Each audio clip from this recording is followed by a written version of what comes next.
तो hello wrestling fans, pro wrestling से जुड़ी हुई सारी अपडेट्स पाने के लिए आप मेरे चैनल को सब्सक्राइब कर दो। और इस वीडियो में हम बात करेंगे रॉयल रंबल के बारे में, क्योंकि रॉयल रंबल का सारा लाइनअप लीक हो चुका है। कौन किसको एलिमिनेट करेगा सब लीक हो चुका है, कौन जीतेगा सब लीक हो चुका है। और स्टीव ऑस्टिन का एक और मैच प्लान कर रही है डब्ल्यूडब्ल्यूई, और इंजरी से डब्ल्यूडब्ल्यूई बहुत ज्यादा परेशान अब हो चुकी है। तो सब कुछ पता चलेगा आपको इस वीडियो में, तो देर किस बात की, लेट्स स्टार्ट। तो सबसे पहले बात करते हैं रॉयल रंबल के बारे में और लीग कंटेस्टेंट्स की पूरी लिस्ट के बारे में। इवन कौन जीतेगा ये भी लीक हो चुका है, और कौन किसको एलिमिनेट करेगा ये भी लीक हो चुका है, और किनकी वापसी होने वाली है ये भी लीक हो चुका है। सबसे पहले मैं आपको कुछ सरप्राइजिंग नेम बता देता हूँ। तो रॉयल रंबल में मस्ट अवेटेड हमारी शार्लेट फ्लेयर की भी वापसी होने वाली है, और बेकी लिंच की भी वापसी होने वाली है। और आपको याद होगा 2022 की रॉयल रंबल में भी इंपैक्ट रेसलिंग की शायद चैंपियन आई थी, मेरे को नाम याद नहीं आ रहा, लेकिन इस बार भी बाहर के प्रमोशन से एक एंट्री होने वाली है, और वो है चेल्सिया ग्रीन की। और रॉयल रंबल में कोई ना कोई लेजेंड भी आता है, तो एक बेथ फिनिक्स का नाम भी है। और इसके अलावा नंबर 29 और 30 काफी इंटरेस्टिंग है। नंबर 29 पे हमारी न्योमी और 30 पे है साशा बैंक्स। और एनएक्सटी से भी एक सुपरस्टार है। एनएक्सटी से सिर्फ एक ही सुपरस्टार का नाम लिखा हुआ है, और वो है मैंडी रोज, एनएक्सटी वुमेन्स चैंपियन। और बाकी स्मैकडाउन और रॉक के जो एक्टिव रोस्टर की सुपरस्टार है सारी वही सेम ही है। Asuka, Alexa Bliss, Bianca Belair तो खैर नहीं है। इसके अलावा ईओ स्काई, डिकोटा काय, बेली और रकेल रॉड्रिगस, शाया ली, डेना ब्रूक, ये सब जो नॉर्मल सुपरस्टार हैं, जो एक्टिव सुपरस्टार हैं, वही ही रॉयल रंबल में आपको पार्टिसिपेट करते हुए नजर आएंगी। तो अब ये तो बात हो गई पार्टिसिपेंट्स की। अब बात करते हैं पैटर्न क्या बन रहा है कि कौन किसको एलिमिनेट करने वाला है। तो एक इंटरेस्टिंग पैटर्न है, मैंडी रोज को एलिमिनेट करेंगी बेकी लिंच, तो ये एनएक्सटी वुमेन्स चैंपियनशिप की तरफ बात जा सकती है। इसके अलावा बेली को एलिमिनेट करेंगी निकी क्रॉस, फिलहाल वो निकी क्रॉस के साथ हैं, पर हू नोस क्या हो सकता है आगे। और बेकी लिंच को एलिमिनेट करेंगी हमारी बेली। और अब लास्ट 4 आपको बता देता हूँ, Liv Morgan, Charlotte Flair, Sasha banks और नियोमी होने वाली है लास्ट 4।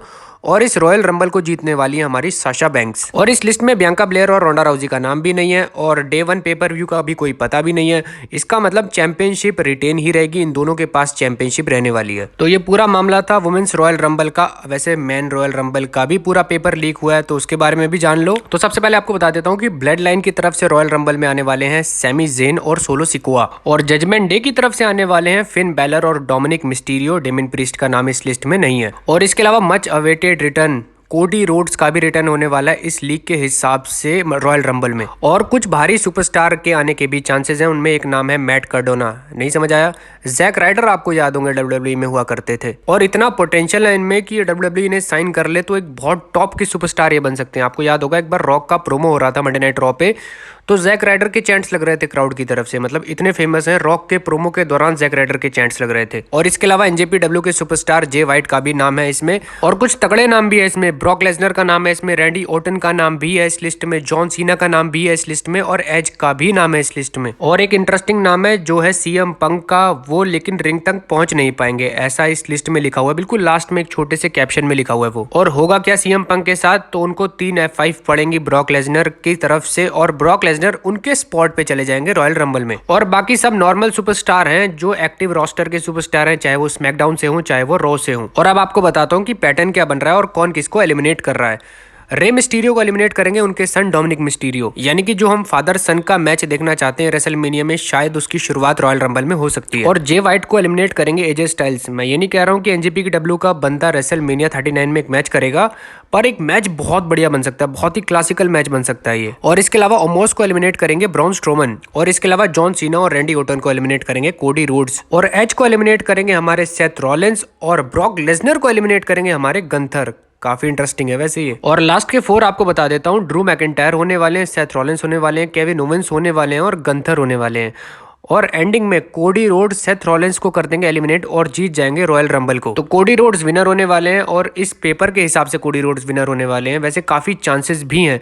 और ये पूरा जो पेपर लीक हुआ है, अब इसके बारे में क्या कहूँ, मैं कंफर्मेशन इसकी दे नहीं सकता, लेकिन जिस तरीके से पैटर्न है काफी अच्छी रॉयल रंबल ये हो सकती है। जरूरी नहीं है कि ये हो, लेकिन इसकी आसपास की चीजें भी हो सकती हैं। लेकिन जीतने से अच्छा मुझे सुपरस्टार्स की पार्टिसिपेशन काफी अच्छी लगी, स्पेशली रैंडी ओटन की, क्योंकि मैं आपको रैंडी ओटन की एक लेटेस्ट पिक दिखाना चाहता हूँ। और ये पिक आप स्क्रीन पे देख सकते हो, ड्रिप लगी हुई है, इन्होंने मास्क भी पहन रखा है, साथ में इनकी वाइफ भी है, और मुझे काफी कंसर्निंग पिक भी नजर आ रही है। और वाकई में ऐसा लग रहा है कि रैंडी ओटन का कोई ट्रीटमेंट चल रहा है। आई होप ये ट्रीटमेंट सही जा रहा हो। और हम शायद देख पाए रैंडी ऑर्टन को रॉयल रंबल में, क्योंकि मैं देखना चाहता हूँ। अभी काफ़ी टाइम है, आई होप ट्रीटमेंट जल्दी खत्म हो, 2 महीने अभी बाकी हैं, तो जल्दी होना चाहिए, सब कुछ बढ़िया होना चाहिए। और अब बात करते हैं रॉ की रेटिंग्स के बारे में, क्योंकि वो भी जानना जरूरी है, क्योंकि NFL का गेम भी था जब रॉ चल रही थी उस दौरान। और हमेशा की तरह पहले आपको पिछले हफ्ते की रेटिंग बता देता हूँ, तो वो थी 1.59 मिलियन व्यूअर्स, और इस हफ्ते कुछ परसेंट इंक्रीज के साथ हो गई है 1.64 मिलियन व्यूअर्स। तो NFL के गेम के बावजूद रॉ ने काफी अच्छा मतलब प्रदर्शन किया है, परफॉर्मेंस अच्छी थी मंडे नाइट रॉ की,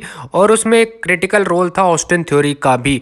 अब ऑस्टिन थ्योरी के बारे में थोड़ी सी बात कर लेते हैं। तो मंडे नाइट रॉ पे जो भी सिनेरियो बना ऑस्टिन थ्योरी के साथ, उसके बाद डेव मेडेजर ने इसके बारे में कुछ बात करी, और सबसे स्पेशल बात उसमें ये थी कि ऑस्टिन थ्योरी अब सेल्फी लेने वाले किड नहीं रहे, अब वो एक मैन बन चुके हैं, और उनका जो वेशियस साइड है, यानी जो खतरनाक साइड है, वो एक्टिवेट हो चुकी है। और इस वेशियस साइड को, इस खतरनाक साइड को अच्छे से दिखाने के लिए ही ये सेल्फी वाला गिमिक हटाया गया है। और एक चीज़ और जो बहुत सारे सोशल मीडिया पे अक्सर चलती है कि ऑस्टिन थ्योरी तो गए, ऐसा कुछ नहीं है। ऑस्टिन थ्योरी अभी भी टॉप गाय हैं WWE में, और इस हफ्ते वो ज़्यादा स्टेबल भी लग रहे थे, मतलब कोई बच्चों वाली हरकत नहीं, कोई कुछ नहीं, ज़्यादा खतरनाक लग रहे थे और ज़्यादा स्टेबल भी लग रहे थे। और ओवरऑल US चैंपियनशिप अब ज़्यादा बढ़िया लग रही है, ज़्यादा क्रेडिबल लग रही है, क्योंकि बहुत सारे शिकारी घूम रहे हैं इसके पीछे। बॉबी लैशली पागल हुए पड़े हैं, ऑस्टिन थ्योरी भी पागल हो चुके हैं, और मुस्तफा अली पता ही नहीं क्या है। और एक छोटी सी न्यूज आपको बता देता हूँ एलेक्सा ब्लिस के रिगार्डिंग। तो उनकी एक स्टेटमेंट आई है, और उनका सिंपली ये कहना है कि WWE is always be my home, यानी WWE हमेशा मेरा घर रहेगा। That's always where I will be, यानी हमेशा से जहां मैं रहना चाहती थी।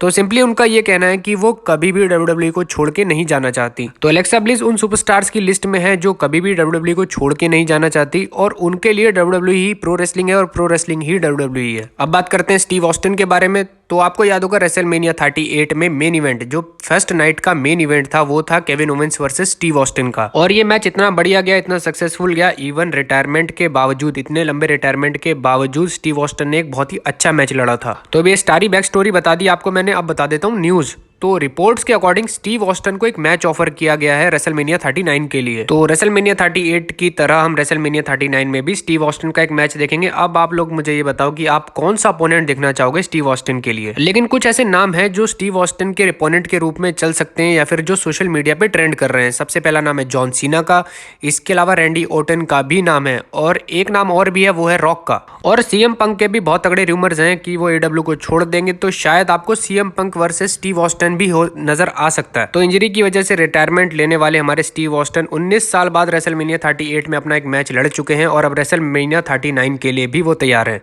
और एक छोटी सी अपडेट आपको वॉर गेम्स के रिगार्डिंग भी दे देता हूँ। Survivor series war games almost sold out हो चुकी है। 13,000 टिकटें थी और सिर्फ 150 रह गई हैं, वो भी कल तक। और अब तक तो शायद वो 150 भी बिक चुकी होंगी, यानी सोल्ड आउट हो चुका है हमारा सर्वाइवर सीरीज वॉर गेम्स। और इस पेपर व्यू के लिए 4 मैचेस सेट हो चुके हैं, जिसमें से 2 वॉर गेम्स स्पेशल मैच भी हैं, और वुमेन्स वाला 5-on-5 मैच होने वाला है, जिसमें एक तरफ बियांका ब्लेयर की टीम है, दूसरी तरफ हमारी डैमेज कंट्रोल की टीम है। इसके अलावा AJ styles versus Finn Balor का सिंगल्स मैच भी है, लेकिन उनके साथ उनकी पूरी पलटन भी होगी, तो मामला रिंग साइड के बाहर भी काफी अच्छा होगा। और स्मैकडाउन वुमेन्स चैंपियनशिप के लिए शॉर्टजी वर्सेस रोंडा राउजी का भी मैच होने वाला है। इसके अलावा blood line versus brawling breeds का 5-on-5 मैच होने वाला है, अभी ये ऑफिशियल नहीं हुआ है वैसे। और दोनों ही टीम से 4-4 बंदे हमें देखने को मिले थे स्मैकडाउन की तरफ से, क्योंकि रोमन रेंज के साथ हैं ऊसोस, और साथ में है सोलो सिकोआ, और दूसरी तरफ है ब्रॉलिंग ब्रूड्स, और साथ में है ड्रू मैकिंटायर।